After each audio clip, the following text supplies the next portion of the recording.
Hi అండి. అందరూ ఎలా ఉన్నారు? నేను చాలా బాగున్నాను. ఈరోజు వీడియోలో శివరాత్రి రోజు నేనేం చేశాను అనేది వ్లాగ్ చూసేయండి. నేను ముందు రోజే ఫ్లవర్స్ అన్నీ తెప్పించుకున్నానండి. కావాల్సినవన్నీ కూడా అరటిపళ్ళు, చామంతి పూలు, గులాబీలు, బంతి పూలు, అలానే తమలపాకులు అన్నీ తెప్పించేసుకుని బంతిపూలు మాత్రం 2 మాలలు కట్టుకున్నానండి. గుచ్చాను. దారంతోటి గుచ్చేసి పెట్టానండి 2 మాలలు. ఒకటేమో కృష్ణయ్యకని, ఒకటేమో దేవుడి మందిరానికి వేయటానికి అని చెప్పేసి. గుచ్చటం అయితే చూపించలేదండి, అందరికీ తెలుసు కదా ఎలా గుచ్చుకుంటారు అనేది.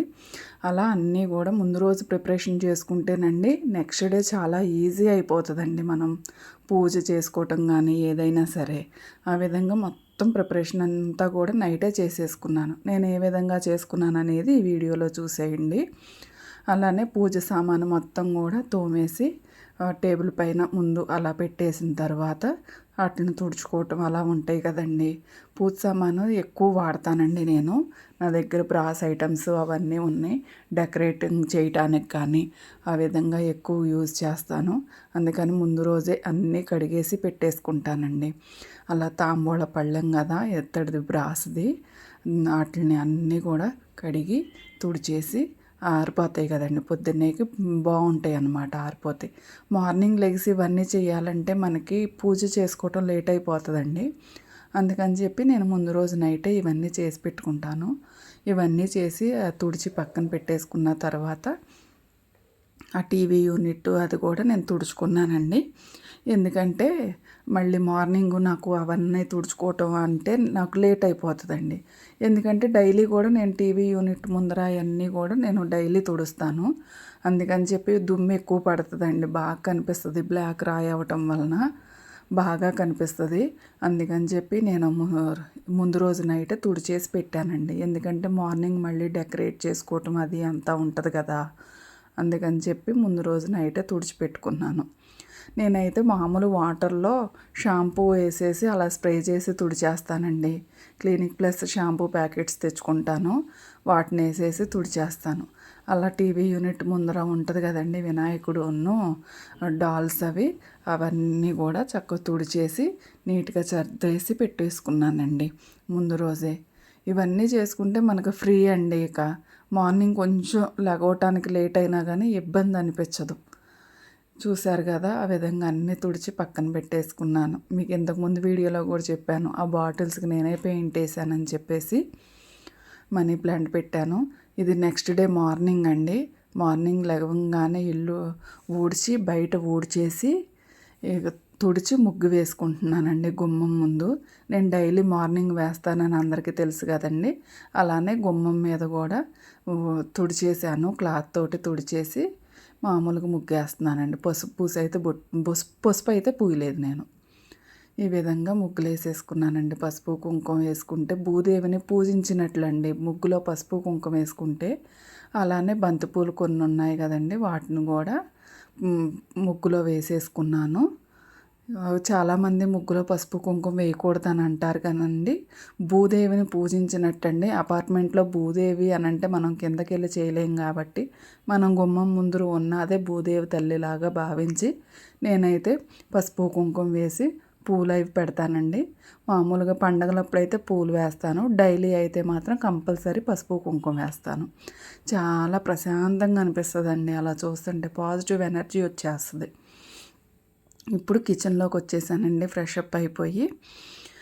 కిచెన్ ఆల్రెడీ కూడా నేను నైట్ టైమే మొత్తం నీట్గా గిన్నెలన్నీ తోమేసేసి పొయ్యి గట్టు అన్నీ తుడిచేసి పక్కన పెట్టుకున్నానండి. పొయ్యి కానీ అన్నీ కూడా ఇప్పుడు ఎలాగో ఫ్రెష్ అప్ అయ్యాను కాబట్టి ముందు స్టవ్కి పొయ్యి పైన పసుపు పూసి బొట్టు పెట్టుకుంటున్నానండి. ఎందుకంటే పాలు పొంగళ్ళు అవి చేసుకుంటాం కదా ఈరోజు. అందుకని పొద్దున్నే కదా, అందుకని ముందుగా స్టవ్ మీద బొట్టు అవి పెట్టుకుని ఈ గిన్నె పెట్టేసి పొంగల్ చేసుకుందామని. ఆవు పాలు ఉన్నాయి కదండి, మాకు ఆవు ఉంది కదా కంపెనీలో, ఆవు పాలు తెప్పించేసుకున్నాను. ఆవు పాలతోటి పాయసం చేసుకున్నానండి. అలానే సగ్గు బియ్యం కూడా కావాల్సినవి తీసుకుని కడిగి నానబెట్టేసి పక్కన పెట్టాను.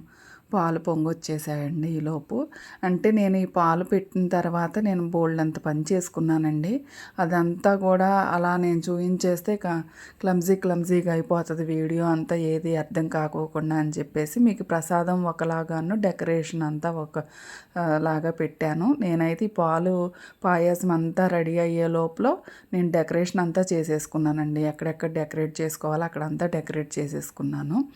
అలానే బియ్యం కూడా ఉడికిపోయాయండి. అందులో సగ్గుబియ్యం వేసేసాను.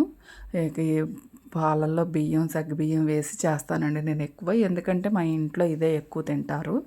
అందుకని చెప్పి పాలు సగ్గుబియ్యం ఉడికేలోపు బెల్లం తీసుకున్నానండి. అది ఆర్గానిక్ బెల్లం అండి మాకు. కొంచెం బ్లాక్ కలర్లో ఉంటుంది ఆర్గానిక్ బెల్లం కాబట్టి అది తురిమేసి పక్కన పెట్టేసుకున్నాను.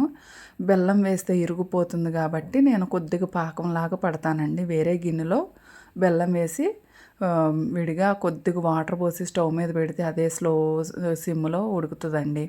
మనకు పాయసం ఇది ఉడికేసరికి ఆ బెల్లం పాకం కూడా వచ్చేస్తుంది. వెంటనే అదే ఆర్గానిక్ బెల్లం కాబట్టి డైరెక్ట్గా బెల్లం వేసేస్తే ఇరిగిపోతుందండి. అందుకని చెప్పి నేను విడిగా పాకం పెడతాను. అది కరిగితే సరిపోతుందండి. ఎక్కువ పాకం, తీగ పాకం అని అలా మనకి పాకాలు అంటారు కదా, ఆ పాకం ఏం రావాల్సిన పని లేదండి. ఈలోపు సగ్గుబియ్యం ఇది కూడా ఉడికిపోయింది, సగ్గుబియ్యం. ఇక నేను ఆ పాకాన్ని ఫిల్టర్ చేసుకున్నానండి ఇందులో. అలానే కొద్దిగా యాలక పొడి వేసేసి కలిపేసాను. స్టవ్ ఆఫ్ చేసేసుకున్న తర్వాతే పాకం పొయ్యాలండి. అలా చేసుకున్నాను. చాలామందికి తెలిసే ఉంటుంది. నేనైతే ఈ విధంగా చేస్తానని చూపిస్తున్నాను. నేనేమి ఎక్స్పర్ట్ని అయితే కాదండి వీటిల్లో, నేను చేసుకునే విధంగా చూపిస్తున్నాను. అలానే కొద్దిగా నెయ్యిలో జీడిపప్పు, కిస్మిస్ వేసాను. ఇది బయట గుమ్మం పక్కన పెట్టుకోవడం కోసం నేను ఈ చెంబులో వాటర్ పోసేసి పసుపు, కుంకుమ వేసి ఫ్లవర్స్ కూడా పెట్టేసి అలా పెట్టుకున్నానండి. దాన్ని నేను బయట పెట్టుకుంటాను, అది కూడా చూపించేస్తాను. ఇదేమో ఈశాన్యం మూల, ఇంట్లో ఈశాన్యం ఉంటుంది కదండి, ఆ ఈశాన్యం మూల పెట్టుకోవటానికి. ఆ పెద్ద చెంబులో ఉన్న వాటర్ అది ఉంది కదండి, అదేమో ఇలా పీట పైన పెట్టేశాను, చిన్న పీట పెట్టి ముగ్గు దగ్గర. చూసారుగా, ఈశాన్యం మూల కూడా పిండితోటి ముగ్గేసుకుంటున్నానండి. ఇప్పుడు తుడిచేసి కొద్దిగా ఈశాన్యం మూల కొద్దిగా వరకు కొద్దిగా అందులో పసుపు, కుంకుమ వేసి ఆ చెంబు చిన్నది ఉంది కదా, చెంబు అంటాము, మీరేమంటారు నాకైతే తెలియదు, మేమైతే చెంబులు అంటాము. ఆ చిన్న చెంబును కూడా పెట్టేసుకున్నానండి నేను. ఇది వచ్చేసి బయట మొక్కల్లో నాకు కొద్దిగా ప్లేస్ ఉంటుంది కదండి, అందుకని ఈ విధంగా అక్కడ కుండీల పక్కన ఇది రాగిదండి, పెద్దది, చాలా పెద్దదన్నమాట. మామూలు పూలు పెట్టాలంటే ఎక్కువ పడతాయి. బంతిపూలు ఉన్నాయి కదా అని చెప్పి ఆ విధంగా బంతిపూలు పెట్టుకున్నాను. చూశారు కదా, ఇంట్లోకి రాగానే నాకు కృష్ణయ్య ఉంటాడు. ఆ కృష్ణయ్యని అలా దండ పెట్టేసి కృష్ణయ్య ముందు కూడా ఈ విధంగా డెకరేట్ చేసుకున్నానండి. అది చిన్న తాంబూలం అండి, గిఫ్ట్ కింద వచ్చింది. లగ్నపత్రిక వాటికి ఇస్తారు కదా, సరే వీటికి బాగుంటుంది కదా అని చెప్పేసి నేను ఈ విధంగా ఫస్ట్ టైం ఇప్పుడే యూజ్ చేస్తున్నాను. ఈ విధంగా ఫ్లవర్స్ పెట్టేసి డెకరేట్ చేశానండి. ఇంట్లో నేను చేసిన ప్రతిదీ కూడా చూపించాను. మీకు ఏది బాగుంది అనేది కూడా కామెంట్ రూపంలో నాకు తెలియజేయండి. అలానే టీవీ యూనిట్ ముందర కూడా నేను ఉన్న వినాయకుడి దగ్గర ఆ విధంగా చేశానండి. పూజ నేను ఎలా చేసుకున్నాను అని అయితే చూపించట్లేదండి, కాకపోతే నేను ఏ విధంగా పెట్టుకున్నాను అనేది డెమోలాగా అయితే చూపించట్లేదు, మామూలుగా చూపిస్తాను. అలానే అన్నపూర్ణాదేవిని నేను శివరాత్రి రోజున పెట్టుకోవాలనుకున్నాను అని చెప్పేసి ఒక వీడియో చేశానండి, ఆన్లైన్లో తెప్పించానని చెప్పి. అన్నపూర్ణాదేవిని కూడా నీట్గా శుభ్రం చేసేసుకుని గంధం పెట్టి పొట్లు పెట్టి రెడీ చేసుకున్నానండి. కిచెన్లో అన్నపూర్ణాదేవిని ప్రతిష్ఠించుకుంటున్నాను నేను ఈరోజు శివరాత్రి రోజున. నాకు చాలా హ్యాపీగా అనిపించిందండి అన్నపూర్ణాదేవిని అలా చూసుకుంటే. ఎప్పటి నుంచో అనుకున్నది ఈ శివరాత్రికి నెరవేరింది. ఆ విధంగా పద్మం ఉన్న ప్లేట్ తీసుకున్నానండి నేను, ఈశాన్యం మూల అలా చిన్నంగా వేసుకోవటానికి. అలా ప్లేట్తో వరిపిండి వేసి అలా రుద్దితే మామూలుగా ముగ్గు పడిపోతుంది. ఆ ప్లేట్లోనండి కొద్దిగా గంధం పెట్టి బొట్లు పెట్టి అందులో నేను బౌల్ అన్నాను కదండి, ఆ బౌల్లో బియ్యం పోసేసి అమ్మవారిని పెట్టేశానండి. ఆ విధంగా పూలతోటి డెకరేట్ చేసుకున్నాను. మీకు ఇందులో ఏ డెకరేషన్ నచ్చిందనేది ఖచ్చితంగా కామెంట్ రూపంలో తెలియజేయండి. అమ్మవారి ముందు కూడా ఇంకొకటి ప్రమిద పెట్టి నేను దీపం పెట్టుకున్నానండి. ఈ ఫస్ట్ రోజు కదా అని చెప్పి డైలీ అయితే దీపం పెట్టనండి, మామూలుగా నైవేద్యం వరకు పెడతాను. నైవేద్యం కూడా ఏంటి అని అంటే మనం స్నానం చేసిన తర్వాతే మధ్యాహ్నం అన్నం వండుకుంటాం కదండి, అన్నంలో నెయ్యి వేసేసి నైవేద్యంలాగా పెట్టేస్తే సరిపోతుంది. ఇక్కడ అమ్మవారికి ముందుగా నైవేద్యం పెట్టేశానండి, పాయసం చేశాను కదా. ఇక అమ్మవారికి నైవేద్యం పెట్టేసిన తర్వాత నేను పూజ అది చేసుకున్నానండి. ముందు ఆగ్నేయం మూల అమ్మవారిని ఇలా ప్రతిష్ఠించుకుని నైవేద్యం పెట్టిన తర్వాత నేను పూజా మందిరంలో పూజ చేసుకున్నానండి. నేను డెమోలో అలా నేను ఎలా చేసుకున్నాను అనేది అయితే చూపించట్లేదు, మామూలుగా మీకు ఒక ఐడియా ఉంటుంది కదా అని చెప్పి ఈ విధంగా చూపించేస్తున్నాను.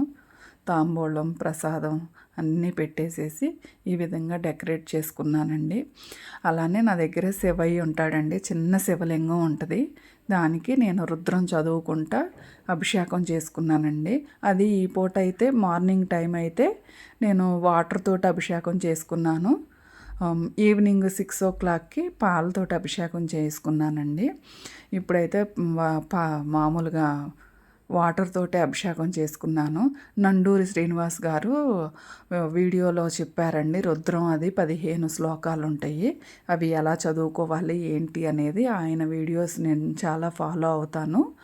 అందువలన నాకు తెలుసండి, ఆయన ఏ విధంగా చెప్తే ఆ విధంగానే నేను చేసుకుంటాను. పూజ అంతా అయిపోయిన తర్వాత ఇల్లంతా ధూపం వేసుకున్నానండి. కొంతమంది మార్నింగ్ వేసుకుంటారు, నేనేంటంటే పూజ చేసుకున్న తర్వాత పూజా మందిరంలో కూడా ధూపం వేస్తాను.